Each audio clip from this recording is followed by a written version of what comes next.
What's good, YouTube? It's your boy Xenny and I'm back with another video, man. If you're new to my channel, please make sure you hit that subscribe button. Make sure you like the video. I would appreciate it.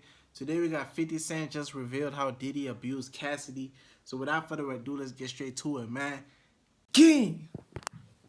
Also tonight, music mogul Sean Diddy Combs accused of sex trafficking and sexual assault in a lawsuit filed in federal court here in New York. New lawsuit against Sean Diddy Combs, bringing some serious claims against the music mogul brought by his former longtime girlfriend. Puffy might be the destination for anybody going nowhere. Nobody survived.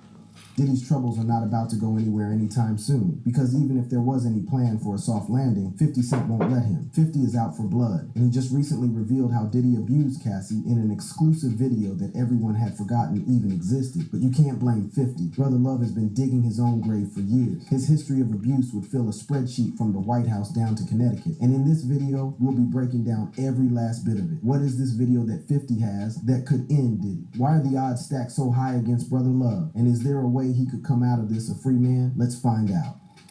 Cassy. What a beautiful dress. Thank you so much.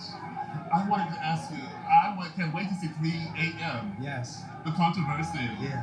How can we get a tape of this? I'm going to send it to you. I will email it to you. Email me the whole thing. Yes, I love yes, it. I love that you're constantly crushing the glass ceiling, or crushing the black ceiling. If you know the context of this video, if you know what the 3 a.m. video is, and what Diddy was promising to email to Andre, you will know that Cassy literally escaped a nightmare when she left him. And it's interesting because this entire section is about the videos and sex tapes that Diddy sent. And the 3 a.m. video was basically an extension of all that. But that's a wild claim to make. So what's the proof? More specifically, what proof would someone like 50 Cent have that would quite probably have ended Diddy if he allowed Cassy to take him to trial? It's an interesting question that will take us down memory lane if you were in tune with the times back in the early 90s. I'm talking 1991, and this ain't even about Cassy, because we're about to chart out a very toxic element of Diddy's incredibly toxic persona. The woman in question was some lady named Joy Dickerson Neal, and her claim against Diddy came while she was in college and when he was still a talent agent. This was before Bad Boy Records was even a thing, before Diddy got his autonomy. So she says that she had gone on a date with him, and that while they was on that date, Diddy had spiked her drink. She knows this because when he drove her to his music studio, she couldn't walk. And it was during all of that, he made a move on her and assaulted her. But hey, wait, remember, this is a video about videos and sex tapes, because it turns out that Diddy not only committed assault on her, he filmed it, and then he sent it to 2 of his homies. How does she know this, you ask? Well, because Devontae Swing, member of the R&B group Jodeci, told her. This is not hearsay. This is documented, and the individuals that said these things are alive and haven't gone back on their statements. And hey, if this sounds new to you and you're wondering why the lady didn't go to the police with it when it happened, well, her reason was simple: shame and the fear that she would lose out on a record deal that Diddy promised her. Now draw that same link through the 90s, through the creation of Bad Boy, its rise, dominance, and eventually leading up to Cassy. The common denominator is Diddy using promises of record deals to control the artists, mostly female, that he wanted to assault. That's why he gave Cassy a 10-year album deal from the jump. It was unheard of at the time. I mean, I have nothing against the lady, but she wasn't much of a singer, and that's being generous. She couldn't write shit. She could dance, but it wasn't anything special. But she was fine as hell, and that's all Diddy cared about. Diddy wanted her, so he did the most diabolical shit he could to get her. And when he had her to keep her, Diddy resorted to blackmail. Before we get to what 50 heard and saw, let's talk about what Cassy said in her lawsuit. Now, in the lawsuit, Cassy stated clearly that Diddy had forced her to have sex with male escorts while he watched and jacked off to her.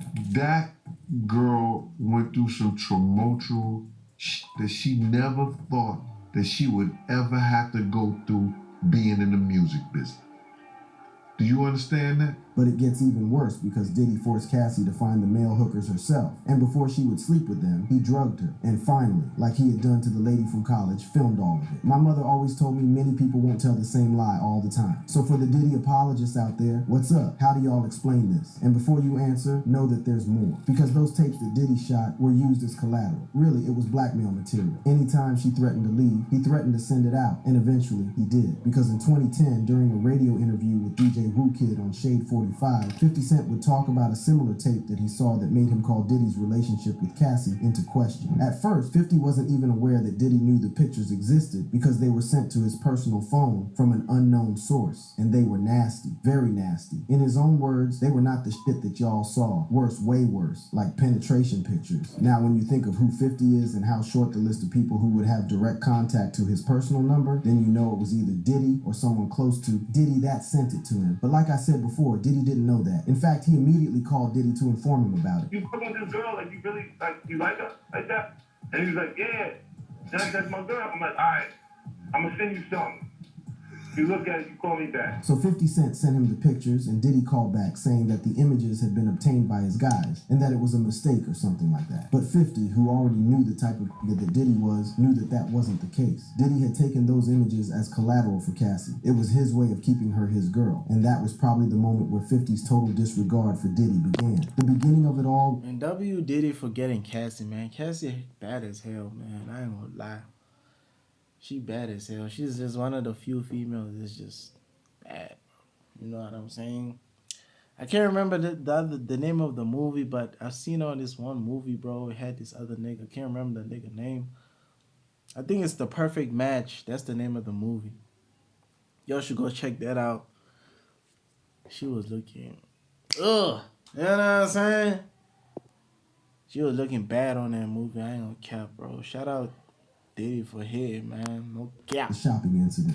Then he was like, yo, he's like, yo, so yo, when we gonna get the chance to, you know, to kick it, like we can just hang out. And he was like, yo, why don't we like go shopping? Shit, I mean, like I pay for it. And I was like, this just saying. Because you can bet as hell that if it was Rick Ross he had seen that shit about, he wouldn't have cared. I mean, 50 Cent had used sex tapes against Rick Ross, so the fact was 50 could see that the girl was in danger. He could see that Diddy's relationship with Cassy was worse than a sham. It was the most destructive thing ever. And the images he sent to Diddy for confirmation was all the proof he needed. But there had always been signs. Signs that Diddy himself would post on IG for the world to see. Like that time Cassy was hiding under the sheets to escape Diddy. What you gotta say now? What you gotta say now?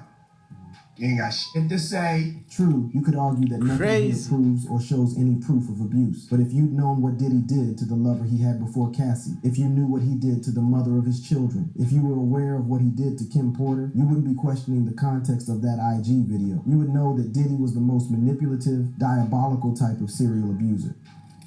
Kim Porter. Hey, what's up, y'all? We interrupt your browsing for this emergency announcement.